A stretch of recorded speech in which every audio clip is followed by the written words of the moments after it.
Zach gets the white, Fett gets laid, Quinlan gets a teammate, and a doctor shoots a granny. All this and more in tonight's Strain After Show for Season 3, Episode 2. You're tuning into the destination for TV superfan discussion, AFTERBUZZ TV. And now, let the buzz begin. We don't talk anymore. Nah, not anymore. They don't talk anymore. Hey guys, we're gonna end the show there because we don't talk anymore. Yeah. We're done. We're finished. We're out of here. This song's kind of inspired by the half headless man now of Dutch's little friend who's like, you didn't talk to us for a while there. You never used to talk like this before. And then left her. Just left her. You never used to be careful. It was always just devil may cry running the building. Just do what we want to do. We don't talk anymore, Dutch. We don't care about 47 floors, even though I'm pretty sure the elevator isn't working, but I guess. Isn't it interesting that Dutch and Fett are like two of our favorite characters? Yeah.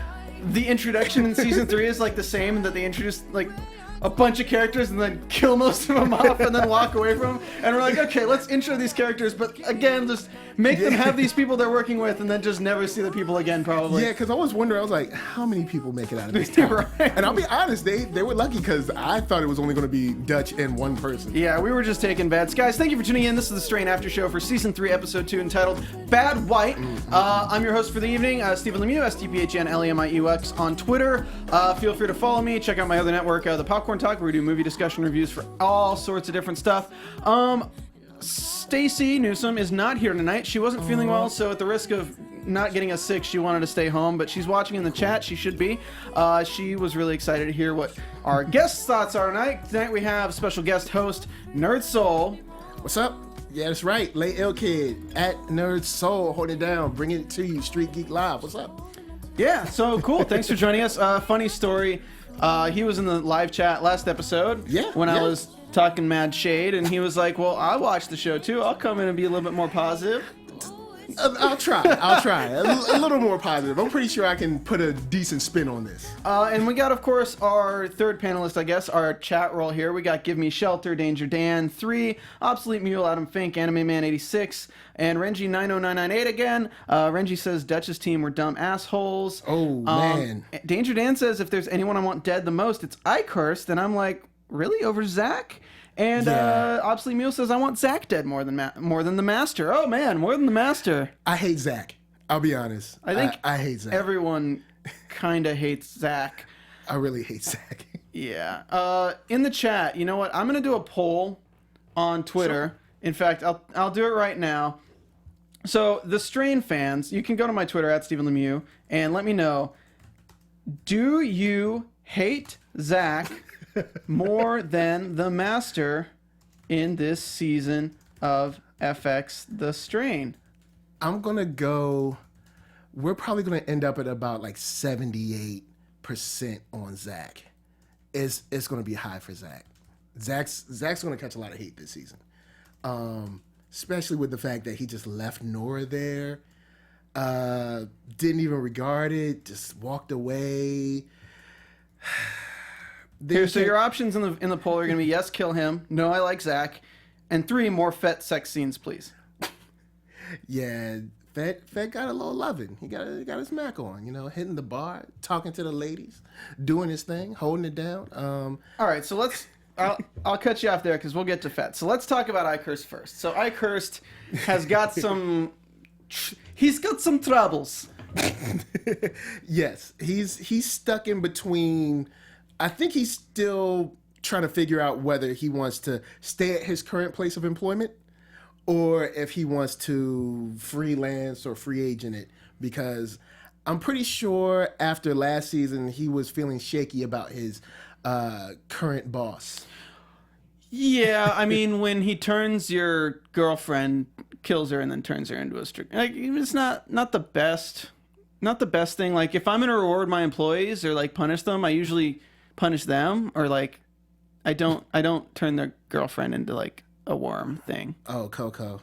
Yeah. I mean, I could. I just don't. It's like it's not the first choice. Well, I guess the Master feels like he has to have a certain amount of, he's got to throw his weight around. Yeah, he can't just stay in the shadows all the time, because then you have people, they're getting a little a little too ballsy, and talking a little too loud behind his back, and he has to show a little bit of power. Yeah, I mean, I feel like Eichorst is kind of stupid to be trying to do stuff behind his back after he's already you already have. Wait. Yeah. Not Eichorst. Not Eichorst, guys. I'm sorry, Stoneheart. Eichorst. Eldritch Palmer. This whole conversation's been about Eldritch. I'm sorry about that, guys. I wrote my notes wrong. Guys. Yes. Please forgive me for that. Eldritch is being so stupid right now because I feel like Eichorst is just hanging around the corner, just watching everything he does. So even this meeting with Satrakian, I feel like Eichorst was there. I don't know. I think Eichorst and Eldritch are both ready to feel out their options because you have Eldritch, who's been hardcore funding this whole thing since the airplane came in. Yeah, and now got rid of the Coco. Yeah, he was in love with the Coco. He loved in that Coco, and she was way too young for him. But we ain't gonna go there. Look, play gotta play. But I think since she's been gone, he's feeling he like can love for the first time. Oh my and God. he's been downgraded with his new assistant and everything. His life isn't the same. Definitely not as fun to look at as Coco. Definitely, nah. It's more of his age range, but I don't know about him being a happy rich man with that. But then but you're right. You have him being kind of slighted by the master because he helped Abraham get the lumen, which is kind of messed up. But then you have Eichorst, who was going to be the vassal for the master, and he chose to do Bolivar instead, so he's kind of slighted by the master too. Yeah, so both of them, I think, are in a weird place where they might not fully switch sides, but maybe just step back and be like, I'm out of this, and I can affect you that way, which we did kind of get a scene of, but we're not sure if we can really trust Eldritch like that. Yeah, so Eldritch pretends he's Finesco or Fonseca or Finesco, whatever. Yeah. And meets and lures Satrakian into a meeting saying that he wants the white. Yes. He wants the white. He wants to figure out the formula to use the white to keep himself living. He thinks that it'll grant him immortality. He thinks it's the same white that the master gives him. Yes. But obviously it's not. So you have these doctors who he's been having working on this thing. We get an opening scene where the doctors are all working on Strigoi and taking their blood out, throwing it through a centrifuge, doing everything they can, and putting it into high-risk patients that they've gotten to sign up through an experimental procedure. Yeah. And they have no idea. Yeah, and once they inject it into their veins, and once they do that, the patients start going into cardiac arrest, and they put a bullet through the granny's head. Which, to me, I'm just thinking... This should not be funny, but still. To me, I'm just thinking, they literally only try... The doctor comes to Eldritch, and he's like, you can't fight biology. I don't know why my Walter White's coming out, but you can't fight biology, Jesse. It's science. And I guess we're supposed to believe that they have been doing these trials for a moment. Well, he's paying them a lot of money. True. And meanwhile, they're duct taping their gloves together instead of using something legit like a full body suit. Yeah. But then my thing is okay, they can't do anything intravenously. They haven't tried it in a pill form. They haven't tried it in hey, to swallow this stuff. True. I mean, the intravenous, that's not the only way of administering. They could have tried something, like a lotion or something. With the white, maybe that doesn't work as well. Yeah. Put it on your skin. Yeah, just rub it in. Just rub it in, it's okay. But I think that even he's in high risk just for testing that stuff because I'm assuming the master's able to see through the eyes of the Strigoi that they're, cutting up and everything. So I'm assuming he could see that. Yeah, you'd think he'd know, but I think they're trying to stay apart from Eldritch in that moment. It's just doctors working on it. Because you'd have to imagine there's lots of doctors who are kidnapping Strigoi to do experiments because they all want to be the person to save humanity. Yeah. So I feel like it's just a common thing in the master. Oh, another few people got taken by doctors. Snip that connection. I don't want to watch this. This is boring. Or I did think that it could have been the government trying to figure out a way to weaponize this stuff, which... of course, didn't end up like I thought it would end up. It was just good old Eldritch. So we have Eichorst meeting Eldritch, and he notices, he's like, oh, look at Miriam's hut next to Coco's hut. Oh, it's very good. It's very fun to watch. I really like the centerpieces here. He picks up Coco's heart, and Eldritch starts having a conniption, and like he actually puts it down. I thought he was just gonna drop it. That would have been very crass for someone like Eichorst. Yeah, that's true. I think he's got a little more class than that, but he did throw a little more weight around when he came in there because Eldritch isn't looking too healthy anymore. He's looking a little, he's a little beat down. He's under the weather. He's looking a little sickly. So, Eichorst comes in kind of like in your face and do what we say because we've got the upper hand. It reminds me a lot of him Eichorst was a Holocaust in concentration camp guard. Sure. Or corporal or whatever his title was. Like, it's just the mental stuff, like where he knows that people are powerless against him, so he does stuff to bait them. So let's move on. We got Ephraim. Oh boy.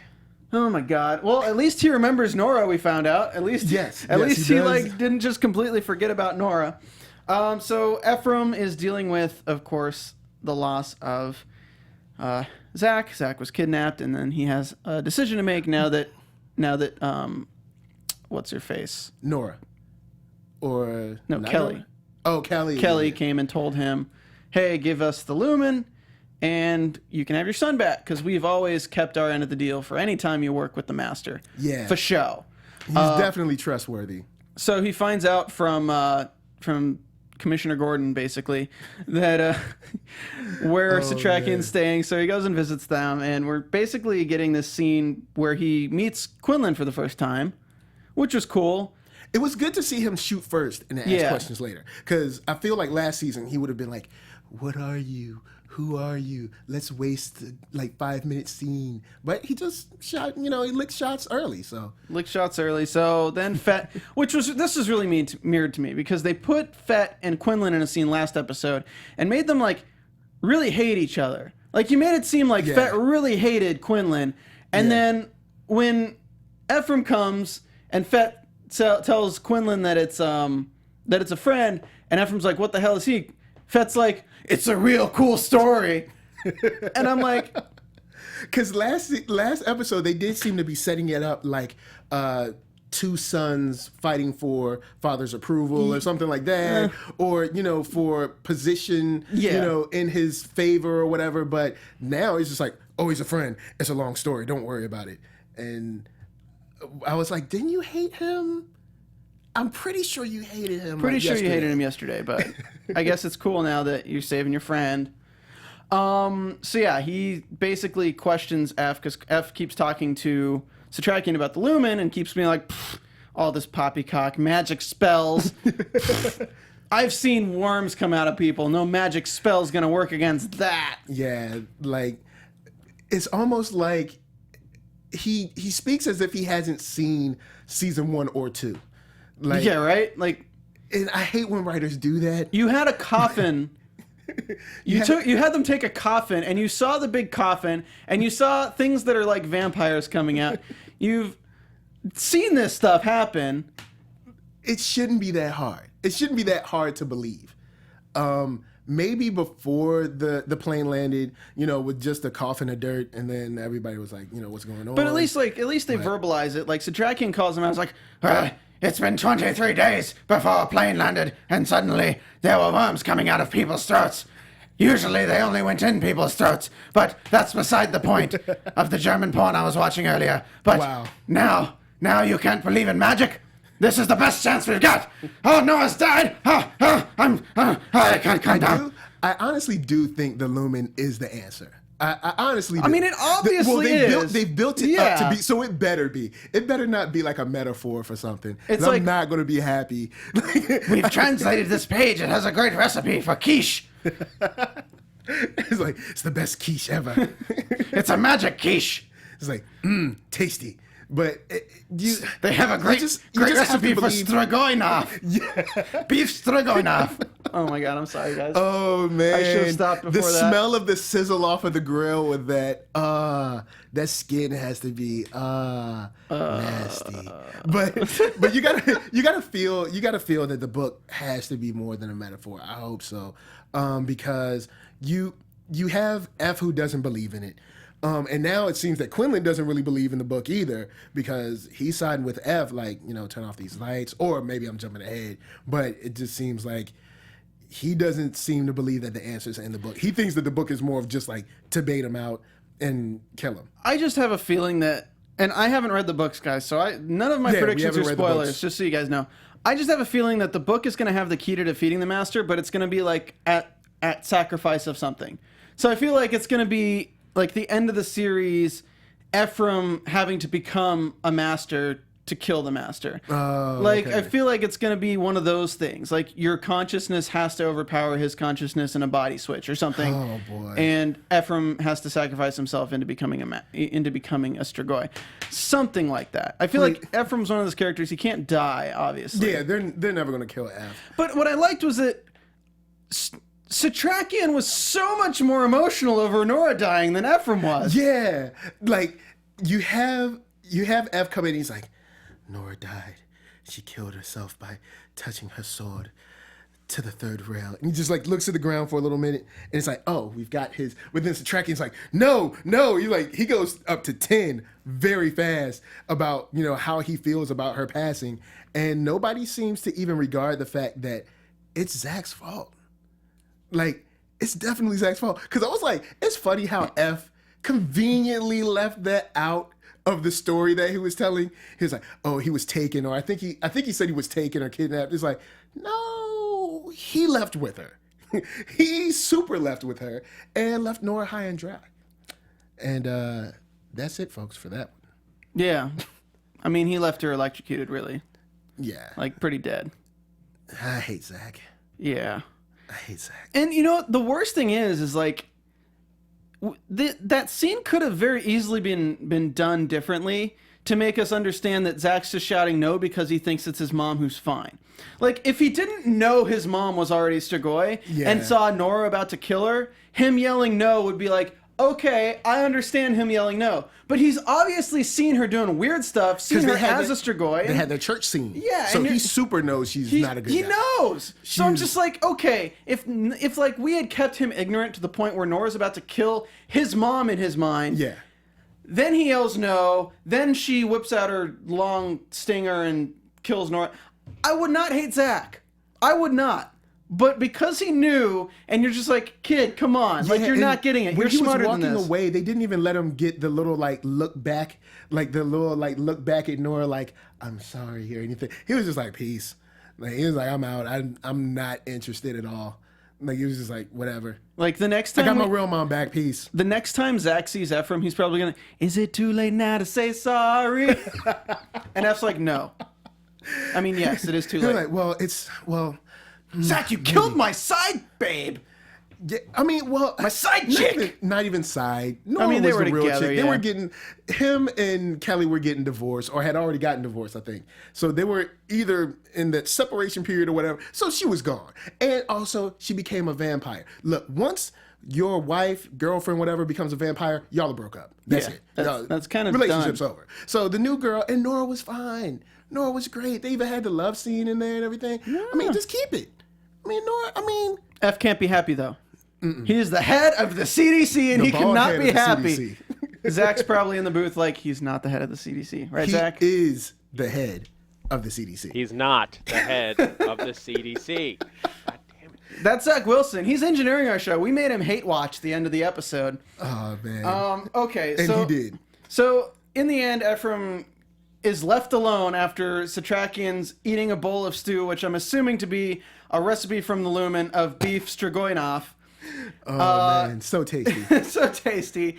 And he goes in, he's like trying to find the book. He's like, it's not in the desk. What am I going to do? I'm drunk, but obviously I can't find things while I'm drunk. So then he goes in the room that's obviously like where the book is. Like, you look in the desk, but not this really obvious room that's set up with lights to fight off Strigoi and a big cabinet with a safe in it. I could not roll my eyes harder when they showed the room, because the room was literally a shrine to hiding the book. And then on top of, look, people at home, if you're sneaking around looking through stuff, you don't rustle through things all out like, you sneak, you peek it open like, oh, okay, I don't see anything. No, you don't just like throw cabinets open and close, especially when you have Quinlan there, who of course has super hearing. So I don't know the reason for that. But then how did you not notice the room with the UV lights, with the big Cabinet with safe in it.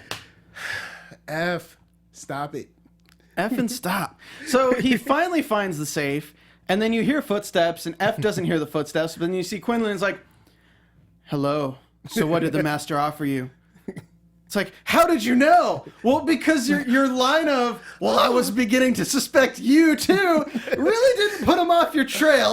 Well, he tried like the classic, I'm gonna like scold you back. Like if you say something's wrong with me, well, something's wrong with you. And what if I say something could be wrong with you? And it's like you have the music like ding, and it's like nah, it's like, Michael, you're a stupid head. Well, so are you. Oh, I'm gonna drop it now. I'm totally not suspicious of you anymore. Whatever No, I say, we're good. It's not even important anymore. We're good.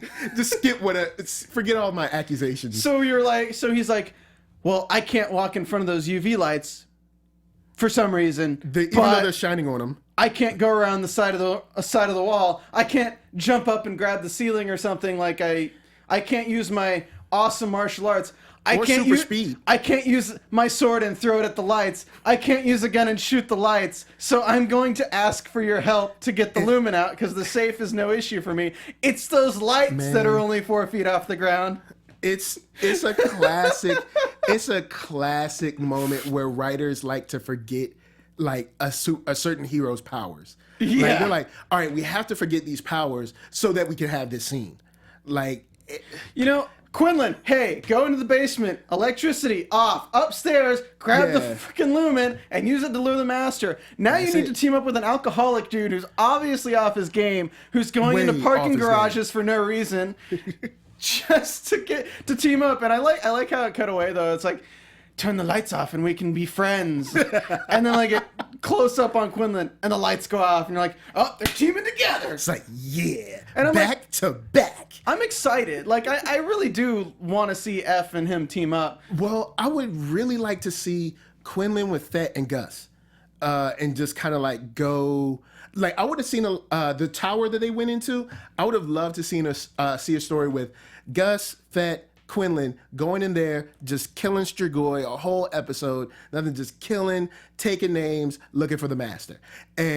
But we got F not really sneaking around and looking for a book, like sneaking around as loud as possible, looking for a book, and then of course already pretty much being set up by Quinlan. He's like, I know you want the book, man. Like, I know you want the book. Like, I'm going to watch you play yourself because I know you want the book. So to avoid running out of time, because we got about 14 minutes left, guys. Oh. No, I didn't mean to cut you off. Go ahead. Real quick, if you're watching this on YouTube, please go ahead and hit that thumbs up button. It really helps us out a lot. And once this video has ended, leave a comment on the video itself because the chat roll doesn't save any of the comments. So if you want to like start a conversation about the show, your best bet is to leave a comment on the video itself after the video has been finished processing and everything. Maybe you can check back tomorrow, look at the link, and leave your comment. Also, a good way to help the show out is to do an iTunes review. If you like what we're saying, if you like the audio, if you listen to podcasts, go to iTunes and search AfterBuzz The Strain. You can also just search The Strain on iTunes on the podcast page, and it's like the first thing that comes up. Leave us a review. Leave us 5 stars or 4 stars, whatever you feel like it, and we'll give you a shout out on the store if it's a good. If you give us 5 stars, we'll definitely shout out your review and read it on the show. That's a good way to get shouted out. But again, I'll shout out Danger Dan says this season is making me think of The Division with vampires. And Give Me Shelter says the white gives some sort of strength benefits too, right? Yeah, I think it does a little bit, but I think it's more just like up to you feel super healthy. You don't have like super strength. I think it's more of a vitality thing, like really like a booster shot that lasts a little longer. Danger Dan 3 says don't forget to talk Dutch. Well, fun fact, that's actually who we're about to talk about now. So Dutch. We don't talk anymore. Dutch. I was so happy to see her. Yeah, I really was. I was really wondering where she was because I'm glad that we're back. Again, as we said at the beginning, she has the same kind of basic introduction as Fett does, where it's introduced to characters that don't really matter. They all get killed off in the scene. It's just basically showing us that she's now having a moral crisis about what she did every time she sees the city on fire, every time she sees people who have been turned and destroyed by... Which we had last season. Yes. So we didn't really need it, but whatever. We get introduced to the guy again. I think it was the guy who banged on her door in season 2. Yeah, he was like one of the people that helped her take down the internet or whatever. And he's like, whoa, why are you acting this way? All safety and stuff. You used to be so devil gonna cry. And then the one, like, okay, so we get introduced to these red shirts, basically. I was literally about to say that. We get introduced to the red shirts, and one's like, I'll check under the bed with a golf club. The second I saw them with golf clubs, I was like, I even took down in my notes, golf clubs equal death. Like, I was like, that's it. They've got golf clubs, you're done. And then I feel bad because Dutch didn't tell them. Like, but I guess you don't really need her to tell you. You've seen this stuff. They were just supposed to, like, see if there were some. They weren't supposed to kill them. So they go in there. There's 2 people in the bathroom. There's one in the couch. The douchebag guy gets his hand snipped a little bit. Yeah. One guy... bed guy gets totally killed, and the other chick in there gets totally killed from behind. And then Dutch goes in there, and he runs away. Yeah. And then she manages They all left her. Yeah, they all just left her. She cuts off the stinger, and then cuts the head off the one, and survives. And then she gets in the hallway, and has another fight with another one. I mean, she goes through some stuff. I said there's a gripping moment where Dutch holds it down on the bed, and that's on the bed, guys, not in the bed. I'm not like that. But Dutch held it down. Headshots. She shot a stinger from like across the room. I mean, the girl's been practicing. She's got some skills. She's got some skills. She used that Bowie knife to just totally rip into the head of the other guy. Yeah, it's straight Rambo stuff. So again, though, I'm so skeptical when people use knives and they don't have like closed-fingered gloves because it pisses me off so much because I'm like, you're literally stabbing into and being bled all over. Yeah, and you're forgetting the rules that you set up about, remember when, what is it, Samwise or whatever? Yeah. Remember he just got one little worm and... Well, he got scratched by a stinger, so it's a little different, but it's still like... Yeah, okay, I guess I'll let... I bring up more of, what's his face? Felix. Felix was Gus's friend who he beat one to death and got one worm on him and it was done. And it went into his hand and stuff. Yeah, and you're like, so okay, well, if he's going to... But meanwhile, you got him using a baseball bat, gets one worm on him, he's dead. Then you got Fett just using rebar and, like, not getting hit at all with anything. So that was a cool scene with Dutch. She goes up, catches up with those guys in their back of their hideout, and the douchey guy is, like, totally fine until Dutch shines a UV light on him. And then they're like, well, she's like, well, your problem now. And Dutch, the guy's like, no, blah, blah, blah. And the Dutch just like cuts his head off without warning. In a very epic moment. Like, they were like, you know, this episode really isn't all that, but we're going to give you one cool face slasher scene. And then, you know, like you saw, like half his head got cut off, and his tongue was like, yeah, like hanging out, and like it was a cool little scene. And if you watch closed captioning, let's talk about this for a second. So there's Dutch who uses the sword, then there's the random dude, and then there's the chick. Yes, but there's only one woman in this scene. But closed captioning decided to make sure it said "black woman screams" instead of saying "woman screams." It literally was like "black woman screams." Like. All right, you don't really need an identifier unless you have, like, say if there's 10 women there and they're all multi-ethnic, multiracial, stuff like that. Then you're like, oh, okay, so it was a black woman that was screaming. If there's one woman in the whole scene, well, it was just weird. I feel like on the call sheet it said black woman, like black woman extra or something, and that's why the closed caption was like, oh, black woman screams. Yeah. But I'm just like, really, guys? Okay. So that's kind of where we're left with Dutch. She's... Basically, what the purpose of her storyline in this episode was, she's feeling really weak and running away from her troubles at the end of last season. Now she's ran away, she's with this crew, and she finds that they just leave her. Like, she left everyone at the gas station in season 1. Yep. And she's like, well, this really sucks. And then she kind of grows a pair again, fights her way out. And then she's like, all right, well, screw these guys. I used to be on a team that really mattered. So I think she's going back to the main team. So I think this episode was more of just a trail for her to get back from being all like super emotional to going back to being a badass. Hopefully, I want her to be badass. Let's touch on Fett really quick. Oh, yeah. Fett goes to a bar. Oh, yeah. Learns that the army's pulling out because they want to go to DC. They want to save DC because apparently the outbreak's in DC now. Yeah, because remember, I want to say there was like a few throwaway lines. Yeah, there were a few, and there was a couple of scenes in DC that let you know that there was like, did someone make it on the train, or was it? I'm trying to remember. He went back to DC, and then they tried to kill him. They killed the girlfriend or the like the one night stand or whatever. But I'm guessing maybe there was someone on the train that was infected, or maybe a hidden vampire or whatever. But of course, they got to hold down DC because I guess they know if the Capitol falls, then that's pretty much it, I guess, as far as Pentagon's concerned. Yeah, right.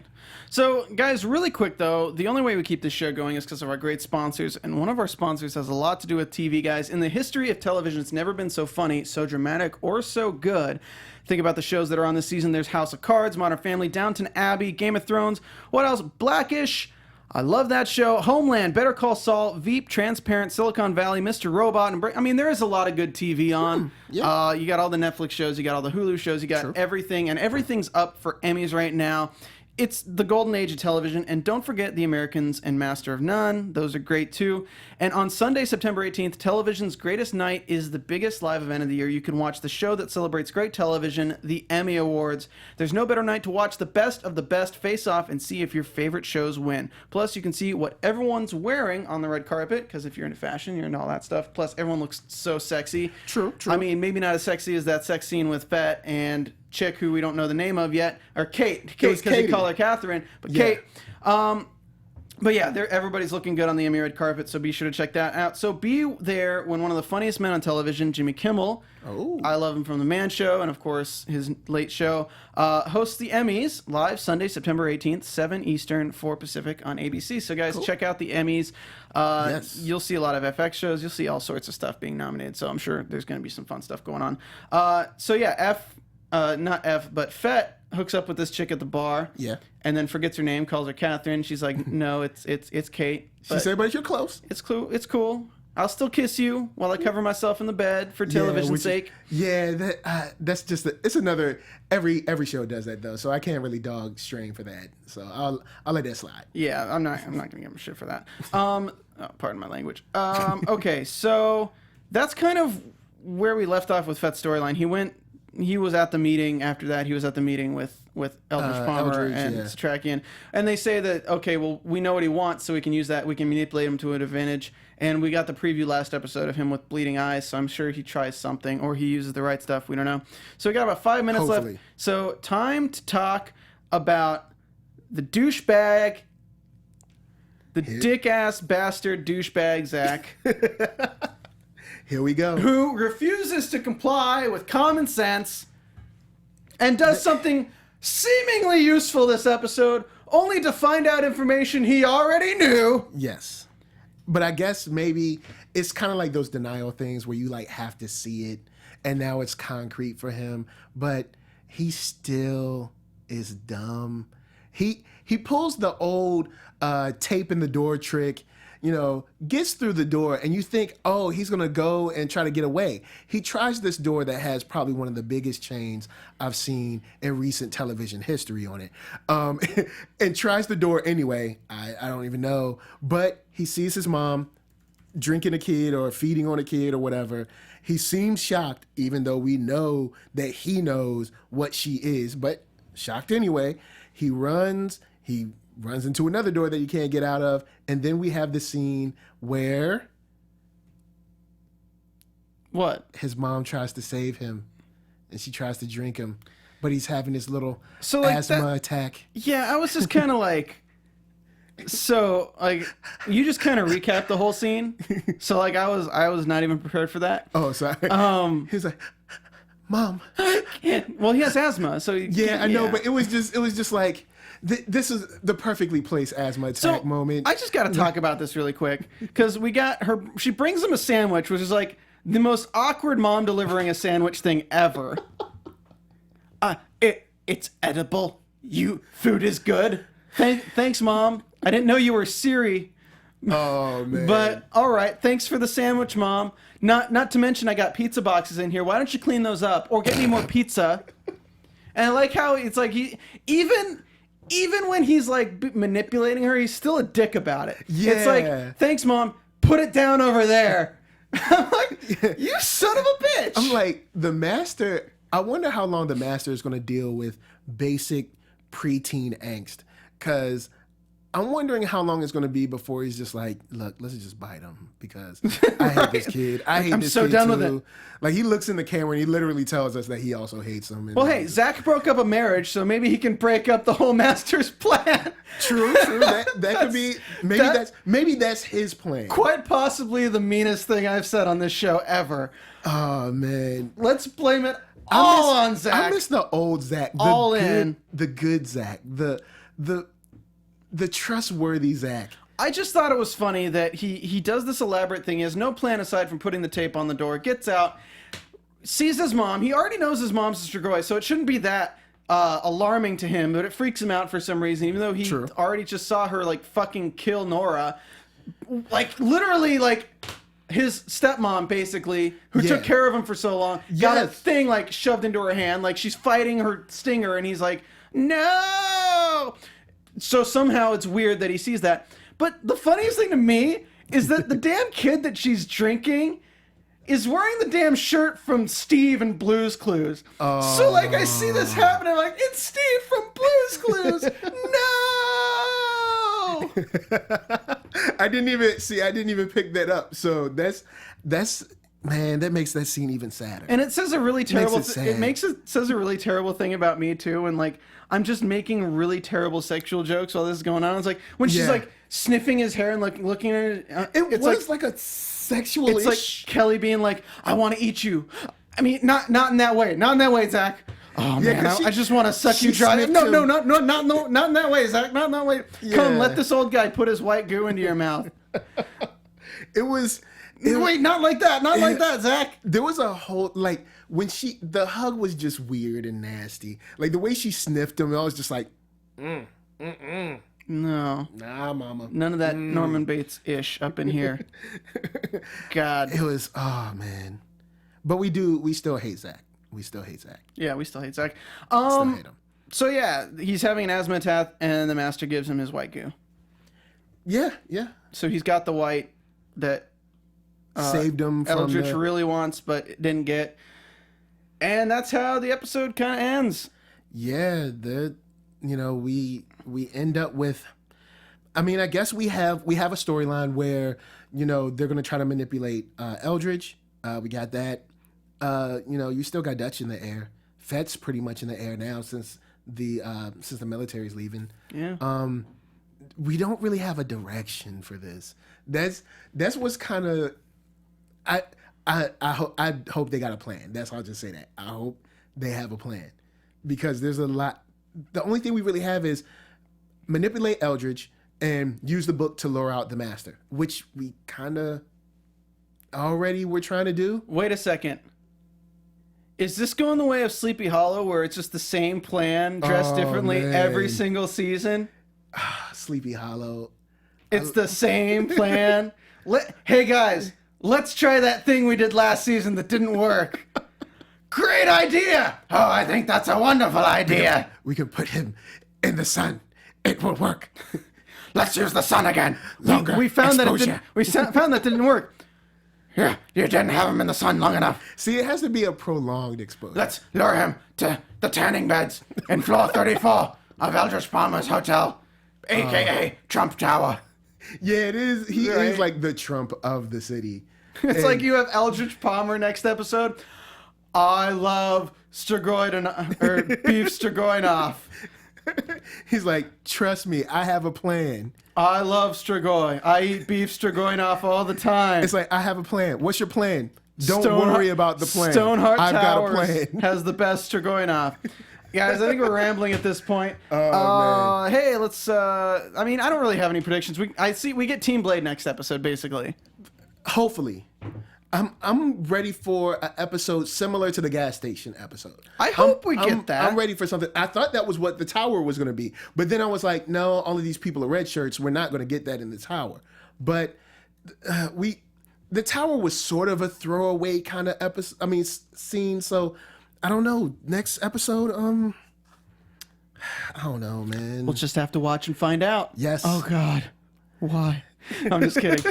Guys, thank you for tuning in. This has been the Strain After Show for Season 3, Episode 2, entitled Bad White. You can find me again on Twitter at Stephen Lemieux, STPHENLEMIUX. Thank you again for joining us, Nerd Soul. Hey, thanks, guys. You can find me at thatnerdsoul.com or at OneYoungster, ONEYOUNGSTA.